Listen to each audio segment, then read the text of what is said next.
Hi guys, it's Rick Shiels down here at Quest Golf Studio here in Lytham, and this is advice about how to improve your distance control on your bump and runs, your chipping, your pitching and even your flop shot.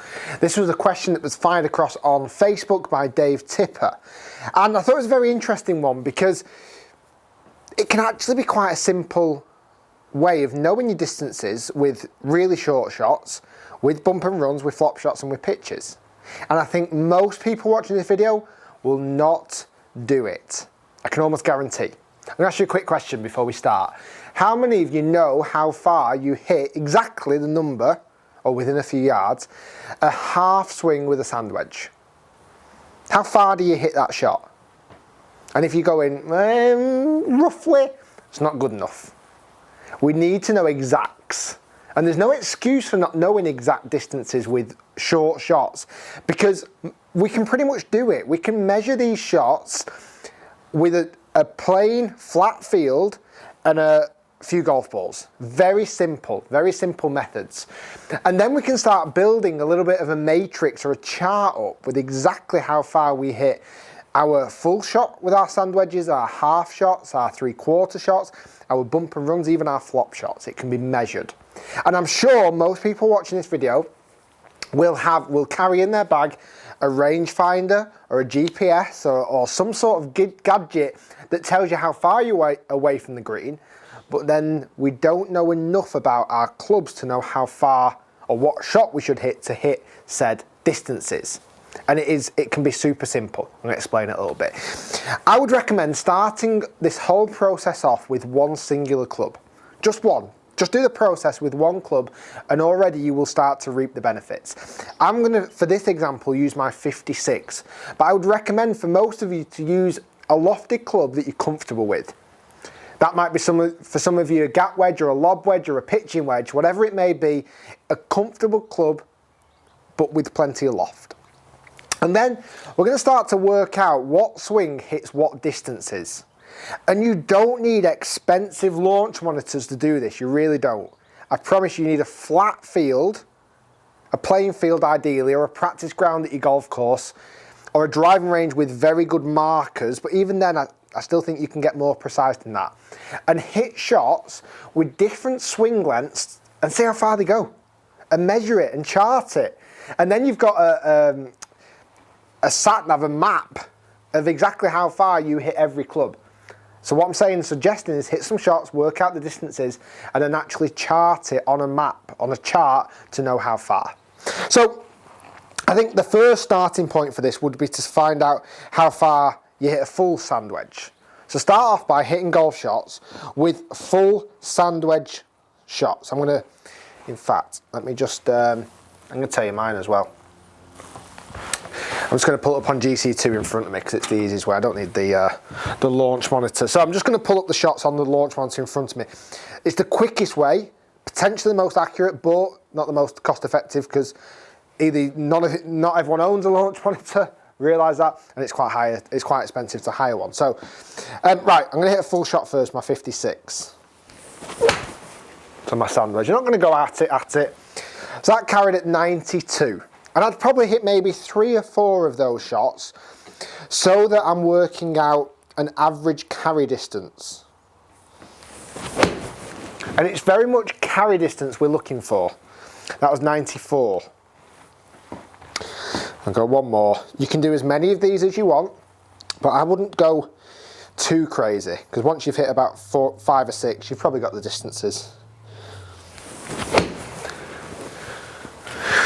And that was 90. So 92, 94 and 90. My average is 92 with a full sand wedge. Not going at it as hard as I can, but a full sand wedge.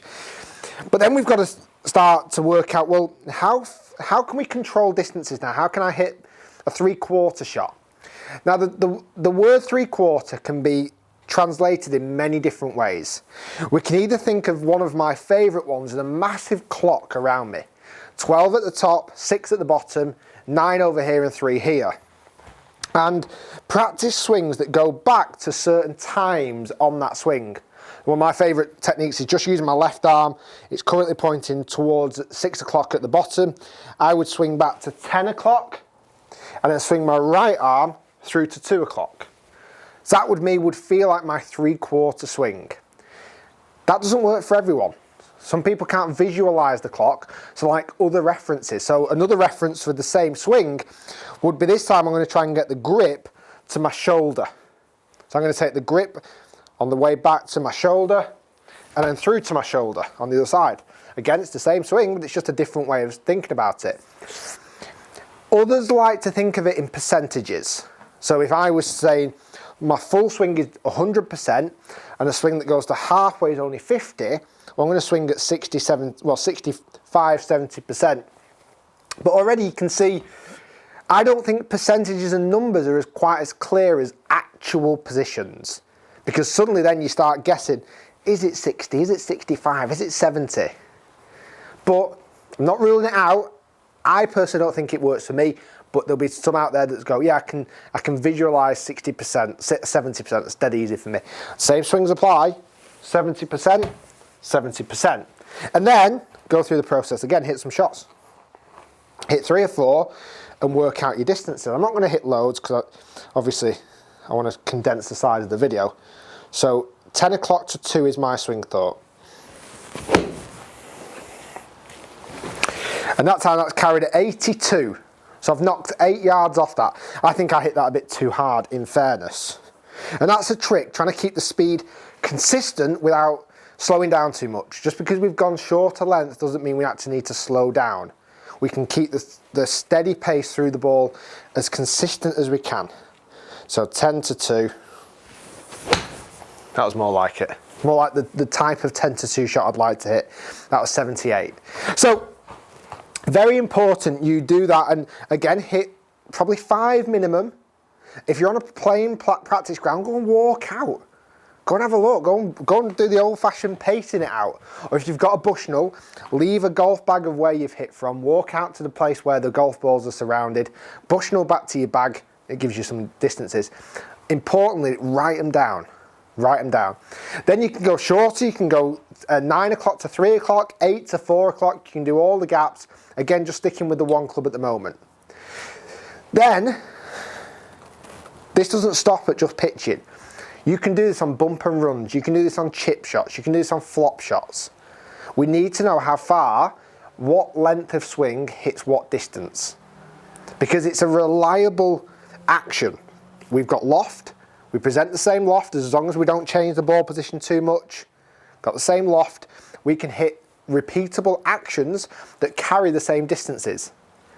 The only thing then we've got to factor in for is weather conditions or wind, uphill, downhill gradients. Very important to factor in those things, but we need to have a baseline first. So go through all of this. Go through the flop shots, doing it. So you could do full swing flop shots, you could do half swing flop shots, and actually see what the consistent distance you're landing it at. Now granted, a lot of you out there may hit different distances. Then, that's all right, that's fine, it's acceptable. What I then want you to do is, once you've got that chart of different distances, test yourself. So go to a driving range, go to stick a flag in the ground, stick a pole in the ground and go, right, that is 73 yards away. Well, what's my 73 yard swing? It's this. Can I hit that distance? Yeah. And you will get better and better and better knowing it. The other thing just to stress is that these numbers then aren't forever. They're going to change. They're going to change if you've got new clubs. They're going to change if the weather conditions get worse. They're going to change if you may be hitting it better or even if you're hitting it worse. So don't be scared about renewing this test maybe every 3 to 6 months. So it gives you a baseline of where you're at the most current spot. That's going to massively help, I promise you. Next time we ask about short game, I want everybody watching this video to have a chart with all of their distances written down for one club, and then go to the next club and the next club. Start off with 1, then throw in your lob wedge or your stand wedge or your gap wedge, whatever it is the clubs that otherwise, go to 2, go to 3, go to 4. And by the end of it, you will have a very thorough chart to know exactly how far you're going to hit every single shot in your bag, certainly with the wedges. Guys, hopefully that's helped. Thanks very much for Dave Tipper for the question. More coming up. Thanks for watching. Do subscribe to the YouTube channel. It's clicking the big button here. And that's pretty much it. Comment below. comment once you've done the chart. That'd make me feel very good. Thanks for watching, guys. We'll see you soon.